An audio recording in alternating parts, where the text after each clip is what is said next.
শাহাবুদ্দিন চুপ্পু এই গণহত্যার পরেও যদি ছাড় পেয়ে যায়, বর্তমান সরকার যারা আছে তাদের প্রতি মানুষের আস্থা থাকবে না। বিএনপি চাচ্ছে আগামী নির্বাচনের সময় যেন তাদের মনোনীত বা তাদের নির্বাচিত রাষ্ট্রপতি আগামী নির্বাচনের সময় দায়িত্ব পালন করেন, যার কারণে বিএনপি এই দীর্ঘ 5 মাস অপেক্ষা করেছে। শাহাবুদ্দিন চুপ্পু এই গণহত্যার পরেও যদি ছাড় পেয়ে যায়, এই বাংলাদেশে ফেসিবাদ কায়েম করার পরেও যদি ছাড় পেয়ে যায়, তাহলে বাংলাদেশে এই বিচার বিভাগের প্রতি, বাংলাদেশের সরকারের প্রতি, বর্তমান সরকার যারা আছে তাদের প্রতি মানুষের আস্থা থাকবে না। এই কারণে আমরা সরকারের কাছে এই দাবিই করব যে শাহাবুদ্দিন চুপ্পুকে অনতিবিলম্বে গ্রেফতার করে তার ব্যাপারে বৃহৎ পরিসরে একটা তদন্ত করতে হবে।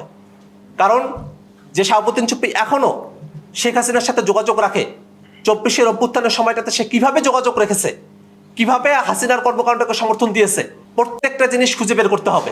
হয়তো এতদিন পর্যন্ত রাষ্ট্রপতি পদে আসীন থাকার কারণে রাষ্ট্রীয় বাহিনীগুলো তার ব্যাপারে তদন্ত করার একটা আইনগত সুযোগ পায় নাই, কিন্তু আমরা মনে করি এখন রাষ্ট্রীয় বাহিনীগুলো যেগুলো আছে তাদের এই সুযোগটা রয়েছে। বিএনপি সরকারের পরপর যদি রাষ্ট্রপতি পরিবর্তন করত, তাহলে দেশে ওই রাষ্ট্রপতির মেয়াদ পরবর্তী নির্বাচনের সময় একই সময় শেষ হয়ে যেত। অর্থাৎ বিএনপি চাচ্ছে আগামী নির্বাচনের সময় যেন তাদের মনোনীত বা তাদের নির্বাচিত রাষ্ট্রপতি আগামী নির্বাচনের সময় দায়িত্ব পালন করেন, যার কারণে বিএনপি এই দীর্ঘ 5 মাস অপেক্ষা করেছে।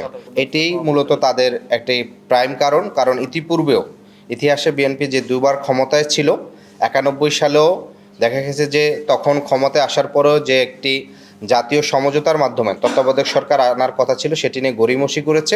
এবং 1 থেকে 6 সালেও সাবেক বিচারপতির বয়স 2 বছর বাড়িয়ে নির্বাচনকালীন বিএনপির মনোনীত প্রধানকেই তত্ত্বাবধায়ক প্রধান রাখার জন্য তারা পায়তারা করেছিল। ফলশ্রুতিতে এইটি তাদের ইতিহাসের 3য়বারের ঘটনা যে নির্বাচনকালীন তারা তাদের মনোনীত লোককে দায়িত্ব রাখার জন্যই এই 5 মাস তাকে রাষ্ট্রপতি রেখেছে।